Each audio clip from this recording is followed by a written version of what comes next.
Stop studying. You are wasting your time.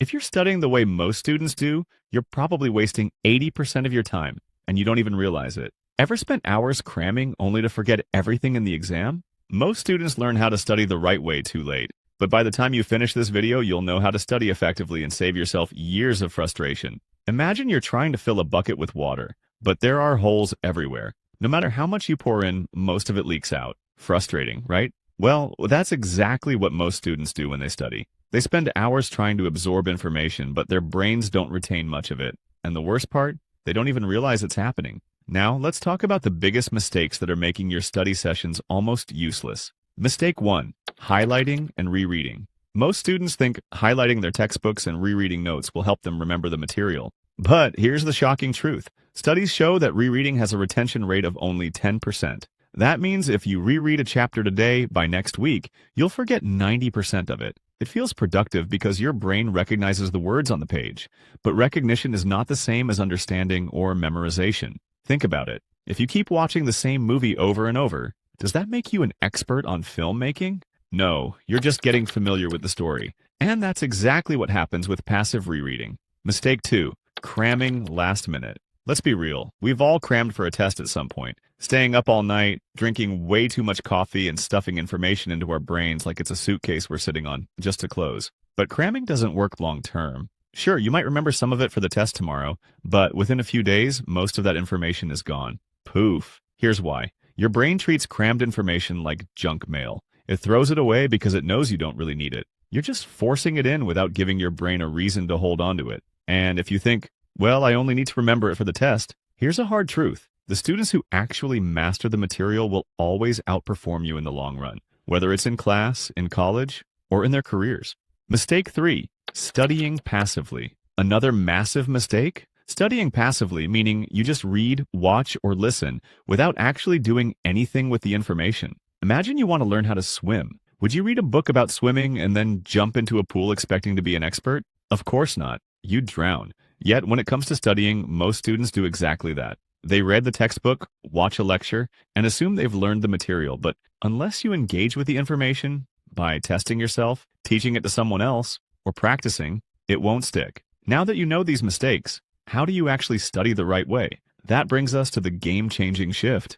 Here's the truth. Studying isn't about how much time you spend. It's about how much you retain. Some students study for 3 hours and forget everything the next day. Others study for 1 hour and remember most of it for life. The difference? How they study. Most people treat studying like mindless repetition. But real learning happens when your brain is actively challenged, when it struggles, when it makes connections, and when it retrieves information on its own. This is where retention greater than consumption. Instead of mindlessly consuming information, you need to focus on retaining it in a way that actually sticks. The learning pyramid, the key to studying smarter. Let me show you something called the learning pyramid. This one simple concept can change the way you study forever. At the bottom of the pyramid, we have reading. This has a retention rate of only 10%, meaning if you just read your textbook, you're forgetting 90% of it. Next, we have lectures. When you sit in class and listen to a teacher talk, you retain about 20%. Now, let's go higher. Watching demonstrations, that's about 30% retention. But here's where it gets powerful. When you actively engage with the information, retention skyrockets. Practicing a concept, that's 75% retention. Teaching it to someone else, 90% retention. That means if you truly want to remember what you study, you need to stop just reading and start actively recalling, teaching, and applying the information. And that's exactly what we're about to break down step by step. Step 1. Active recall and testing. If you want to remember more in half the time, you need a strategy called active recall. Active recall forces your brain to lift the weight. Instead of passively taking in information, you pull it out from memory, which is what makes it stick. And the best way to do this? 2 science-backed techniques. Strategy 1. The Feynman Technique. If you can't explain something in simple terms, you don't understand it. Pick a concept and try to teach it to a 5-year-old. If you struggle, go back and relearn the parts you got stuck on. This shows you exactly where the gaps in your knowledge are. Refine your explanation until it's crystal clear. This works because teaching forces your brain to organize information, making it easier to recall later. Strategy 2. Past papers and self-quizzing. Here's a fact. The top students don't study more, they test themselves more. Instead of rereading, they actively quiz themselves using flashcards, past exam papers, or self-made quizzes. A real-world case study showed that students who quizzed themselves before studying scored 50% higher on exams than those who just read their notes. Step 2. Spaced repetition and the forgetting curve. Did you know that you forget 50% of what you learn within an hour? This is called the forgetting curve, and it explains why cramming fails. Your brain is wired to forget things it doesn't use. But here's the good news. You can hack your memory to remember more with less effort. Instead of trying to memorize everything in one sitting, spread it out over time. How to use spaced repetition in 3 steps. Day 1, learn the material. Day 3, quick review, approximately 10 minutes. Day 7, self-test without notes. Step 3, how to make studying a daily habit. The real challenge? Sticking to a study routine. Most people struggle because they procrastinate, they get overwhelmed, they burn out. So let's fix that with 3 simple habit hacks. Hack 1, the 2-minute rule. This is a psychological trick that stops procrastination.